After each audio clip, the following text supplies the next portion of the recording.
Olá, este é o Chão e Paz, o seu programa do bem. Nesta edição você acompanha uma entrevista sobre o Advento. A palavra tem origem latina e significa vinda. É o tempo litúrgico de preparação para o Natal. E ainda hoje, a cobertura da inauguração do Presépio Monumento em Salvador e uma reportagem sobre uma cooperativa que reúne produtores de artigos religiosos com potencial turístico e econômico. O Advento nos leva a exercitar a memória, no sentido bíblico, e viver a expectativa que o povo de Deus experimentou ao longo de vários séculos pela vinda do Messias prometido. Espera que se transformou em vigilância. O padre Ricardo Henrique, da Comissão Arquidiocesana de Liturgia, explica o que significa essa postura. Olá, padre Ricardo Henrique, da Comissão Arquidiocesana de Liturgia. Uma alegria recebê-lo aqui no Chão e Paz. Muito obrigada. Muito obrigado, também agradeço pelo convite da Pascom.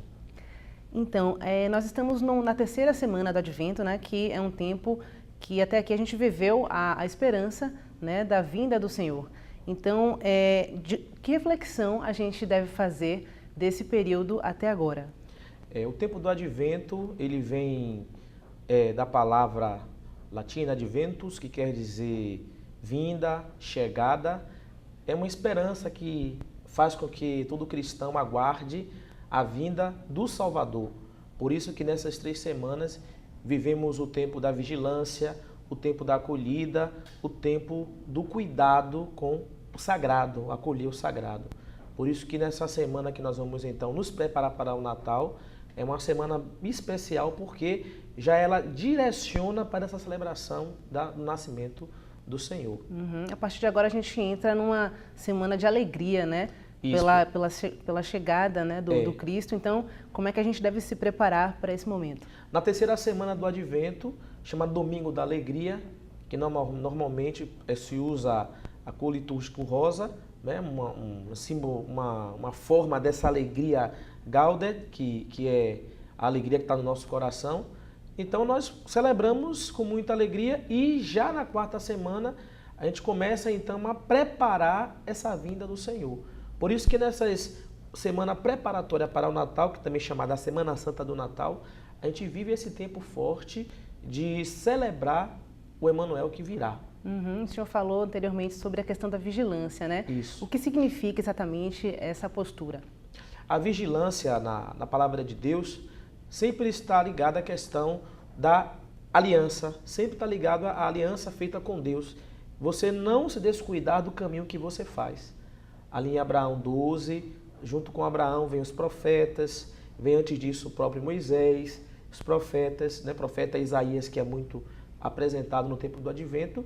Essa vigilância é o permanecer, estar junto do Senhor. Por isso que muitos salmos, nesse período, nos convidam a estarmos vigilantes. Que alegria quando ouvi que me disseram, vamos à casa do Senhor, porque estar perto de Deus é ser sempre vigilante, estar próximo. Com certeza. E a liturgia também traz muito o Antigo Testamento, né, nesse período. Traz o Antigo Testamento, principalmente na figura do profeta Isaías, porque o profeta Isaías ele fala muito próprio do Emanuel. As leituras de cada semana, domingo e durante a semana, são fabulosas. É uma maravilha você participar de uma celebração na comunidade, na paróquia e ver como o texto fala do Senhor que vem. Então Isaías fala isso com propriedade, isso é muito bonito. A Cáritas Brasileira Regional Nordeste 3, em parceria com a Cáritas Diocesana de Rui Barbosa, organiza uma campanha de arrecadação de recursos para reestruturar a comunidade do município de Lagedinho, na Chapada Diamantina, atingida por um forte temporal há 9 dias. Para fazer doações, os contatos são 75-3252-2605 ou ruibarbosa@caritas.org.br, Rui Barbosa com Y. Um dos mais importantes cartões postais de Salvador exibe o símbolo do acontecimento que dividiu a história da humanidade. O Presépio Monumento está em exposição há uma semana. As esculturas que retratam o nascimento do Cristo Salvador chegam a ter mais de 4 metros de altura. Em cena, Jesus, Maria e José, personagens principais do episódio que mudou a história da humanidade. E ainda os 3 reis magos, que foram a Belém visitar o Deus Menino, oferecendo a ele ouro, incenso e mirra. Este é o terceiro ano consecutivo que a Arquidiocese de Salvador promove o projeto Salvador, Cidade Natal do Brasil. A diferença desta edição é o lugar escolhido, o Dique do Tororó.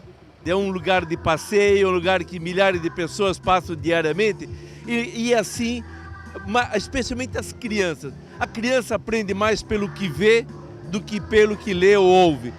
Vendo, visualizando a cena de Natal, ela vai tomar consciência de quanto Jesus a ama e vai sentir-se convidada a amar também os irmãos. A criançada teve lugar de destaque durante a inauguração do Presépio Monumento de Salvador. Foi o Coral Dom Bosco, formado por estudantes do Colégio Salesiano, o grupo responsável pela trilha sonora da abertura oficial da montagem. Bate o sino pequenino, sino de Belém.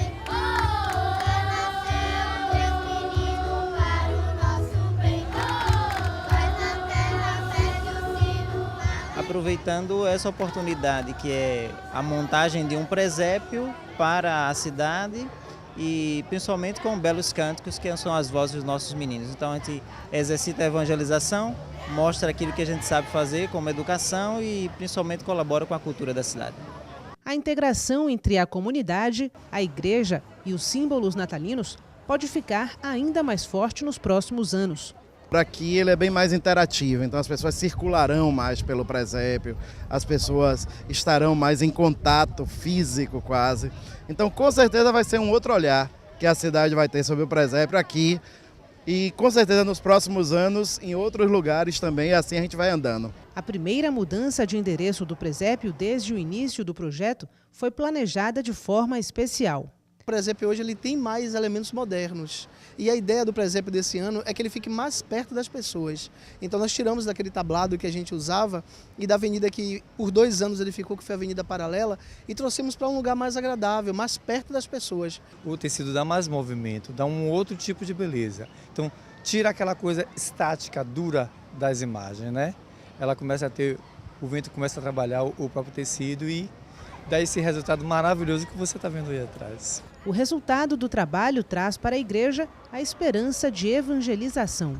Sobretudo nos encontrarmos na fé, né, acreditando em Cristo e retomando o sentido do Natal, transformando a nossa vida, a nossa cidade, para que possamos viver um tempo e um mundo melhor. A iniciativa faz parte de uma parceria entre a Prefeitura e a Arquidiocese de Salvador. Que as pessoas possam aproveitar cada vez mais a cidade, o espaço público, e é por isso que toda essa apresentação acontece de maneira gratuita e inteiramente dedicada à população.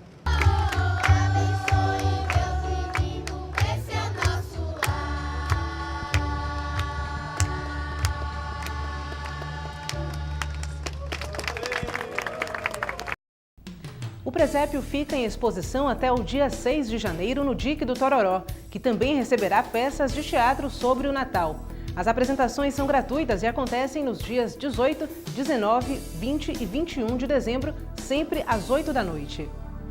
O Chão e Paz faz um rápido intervalo. A gente volta já.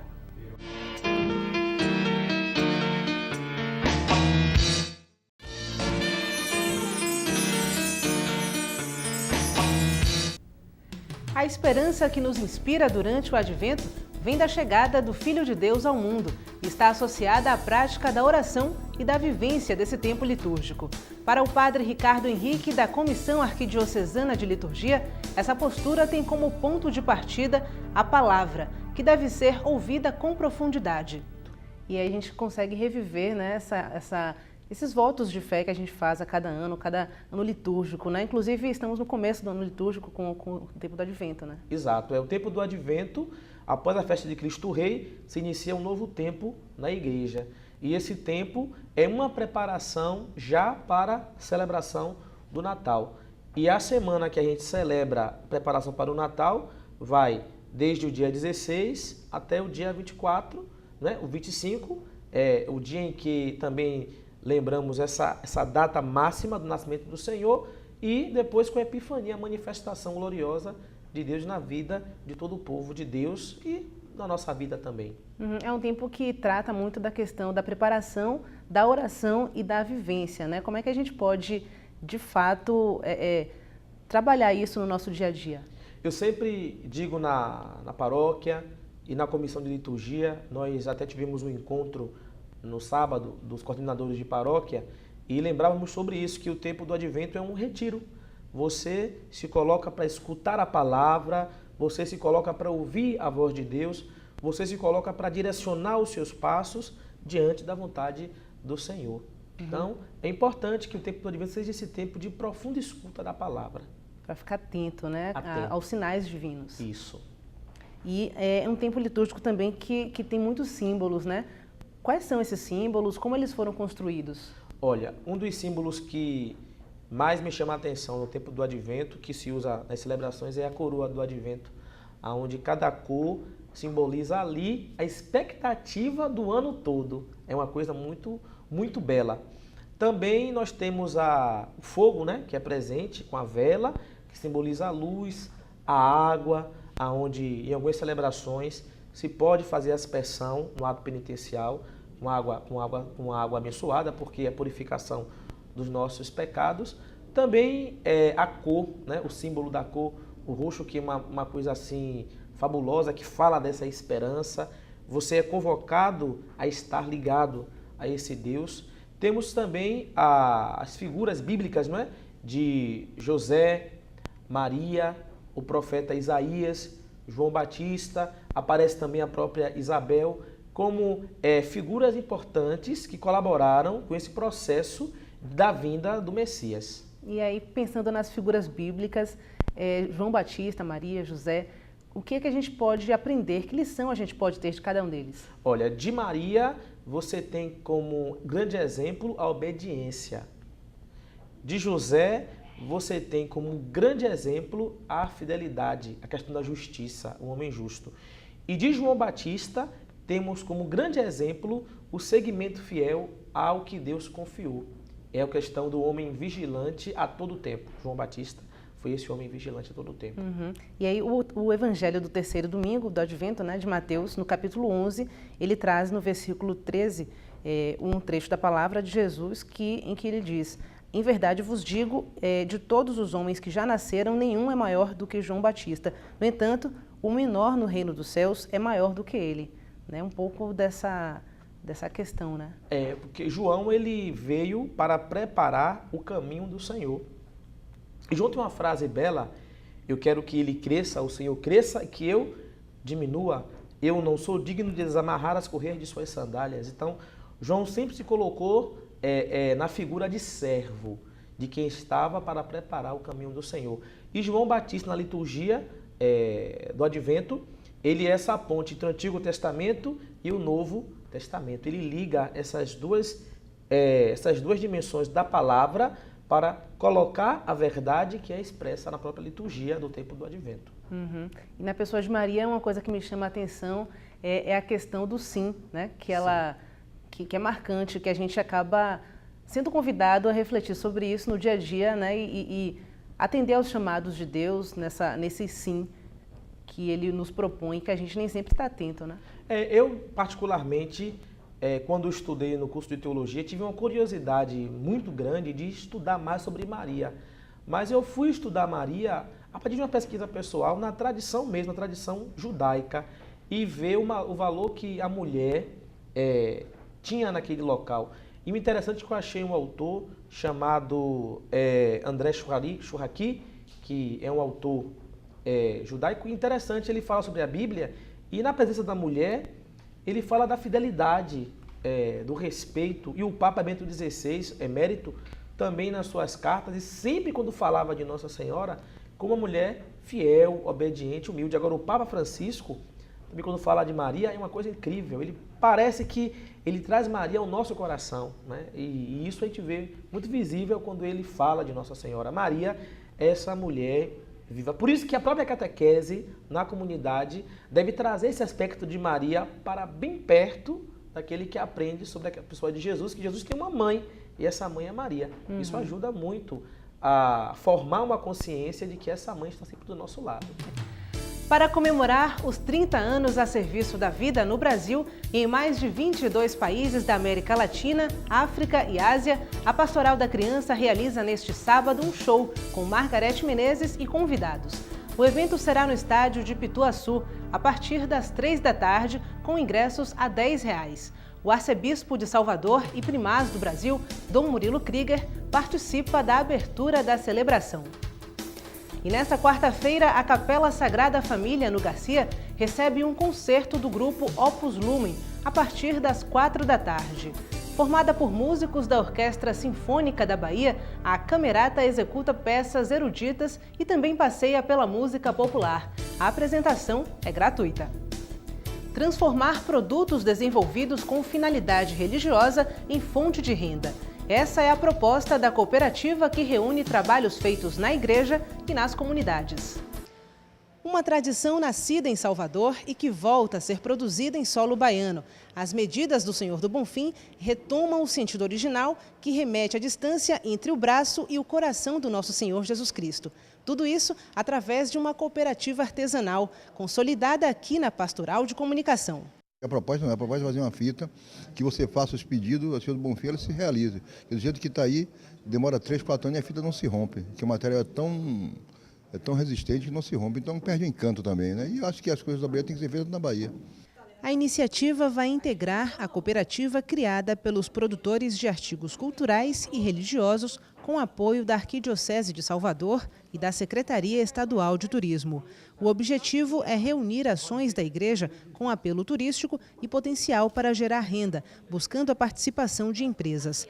Para construir um caminho concreto que permita a comercialização desses produtos e serviços, uma capacitação foi realizada na sede da PASCOM nos dias 2 e 3 de dezembro. A gente aplica aqui a metodologia criada pelo Ministério do Turismo em parceria com o Sebrae Nacional, onde a gente repassa conceitos, exemplos práticos, formulários de como aplicar esse levantamento na ponta, para que essas pessoas entendam a importância de entrar nessa cadeia produtiva de maneira competitiva, sim, com a abertura de novos mercados, com a busca de novos parceiros para qualificar esses prestadores de serviços e produtores, para que a gente consiga ampliar ainda mais toda essa cadeia produtiva do turismo religioso. Os trabalhos mapeados ficarão listados no site turismoreligiosobahia.com.br. E para ingressar na cooperativa, é preciso passar por uma avaliação dos associados com base em critérios econômicos. É uma carta de adesão da pessoa, mas que é passada pelo crivo da diretoria para ver se aceita ou não. Geralmente, nós achamos que o público, até pelo próprio perfil de quem está na frente da cooperativa, de quem quer se associar, nós vamos ter uma aceitação bastante significativa de pessoas que querem entrar como produtores, como colaboradores, né, na cooperativa. Outro trabalho que será incentivado pela cooperativa é a produção de incensos, cartões, bordados e biscoitos das Irmãs do Mosteiro do Salvador. Os biscoitos, que também podem ser encontrados nas unidades da Perini, são promessa de sucesso. Nós estamos aqui reunidos, valorizando, né, o que cada um faz, e essa valorização, essa união é que vai dar, né, sentido a tudo que a gente vai fazer, né, levar aos turistas, aos peregrinos, né, tudo aquilo que a gente tem para oferecer, né? De forma assim muito carinhosa, né? Acaba sendo um souvenir ou uma lembrança religiosa com sentido profundo, né? Claro, tem que ter esse sentido profundo, né? Que tudo aquilo que a gente faz com amor, né? Por amor, vai gerar amor. Agora nós fazemos mais um intervalo e voltamos já.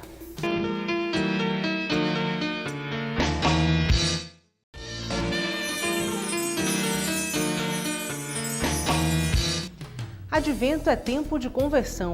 Dela depende a alegria pelo retorno de Cristo.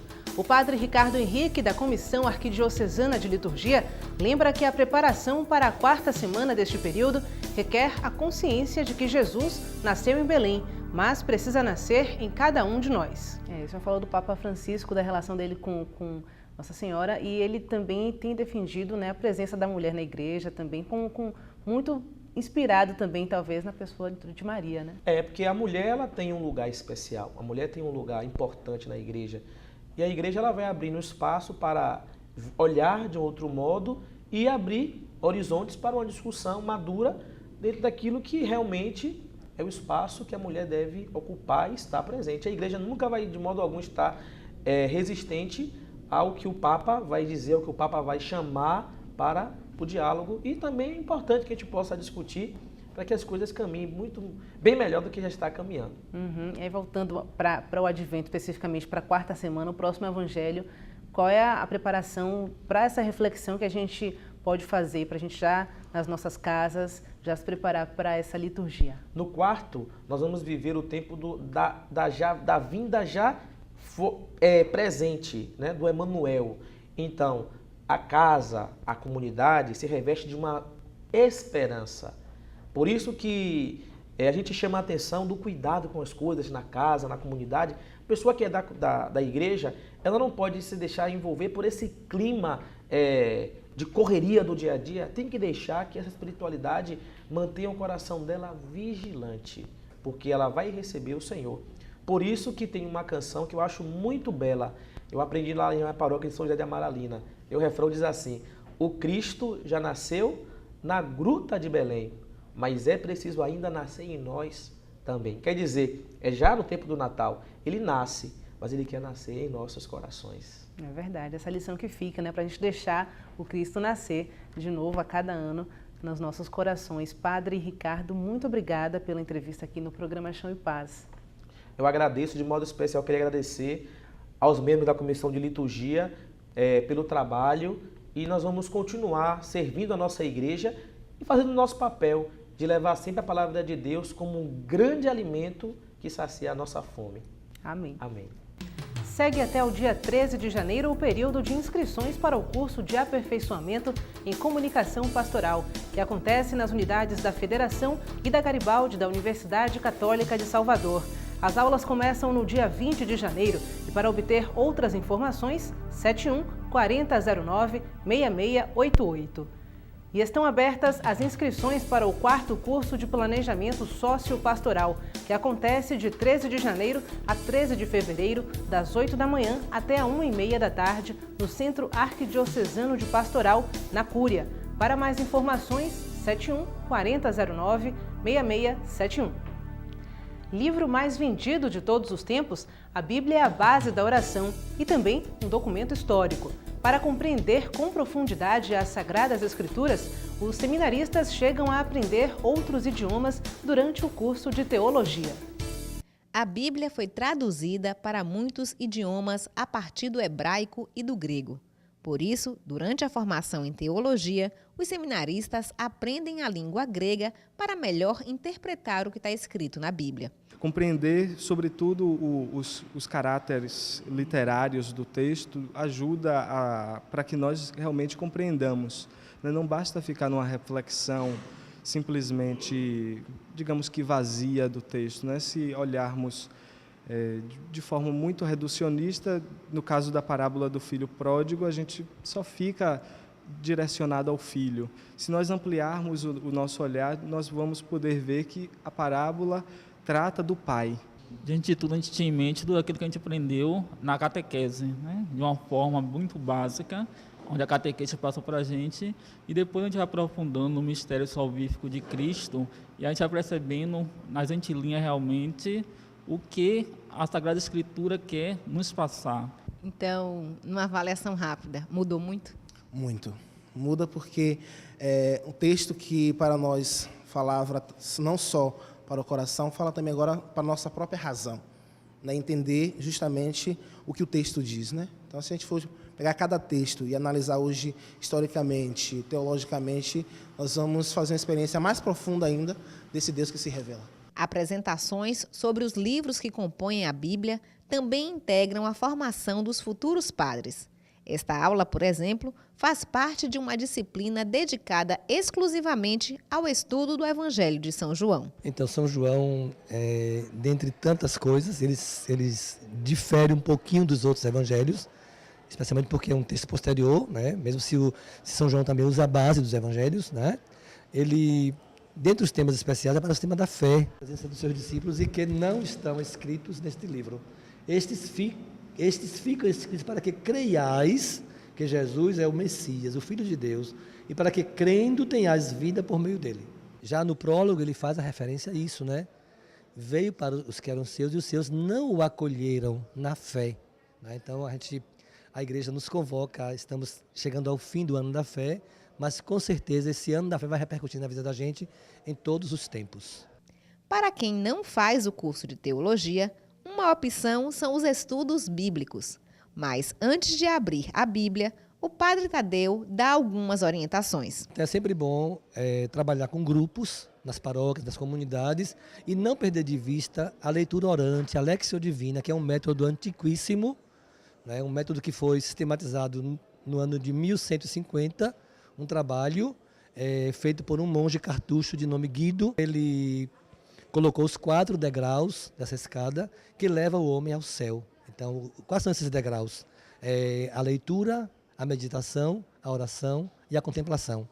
Né? E falar em contemplação, São João é o evangelista da contemplação. Sônia Jacó é paroquiana de São Francisco de Assis, na Boca do Rio. Tem longa história de relação com a fé católica e participou de muitos estudos da Sagrada Escritura antes de formar um grupo na comunidade que participa. E esse curso que eu fiz aqui foi muito bom, porque me deu subsídio e coragem também, né, para ser multiplicadora. E lá na paróquia nós temos um grupo, nas sextas-feiras, a gente chama um curso bíblico, onde a gente se reúne e partilha o conhecimento da palavra. A edição de hoje chegou ao fim, mas você pode entrar em contato com a nossa equipe através do e-mail champepaz@arquidiocesesalvador.org.br. E para rever o programa ou ficar por dentro das atividades da Arquidiocese de Salvador, acesse o portal www.arquidiocesesalvador.org.br. Para você, uma semana cheia de luz. Fique com Deus e até o próximo Chão e Paz.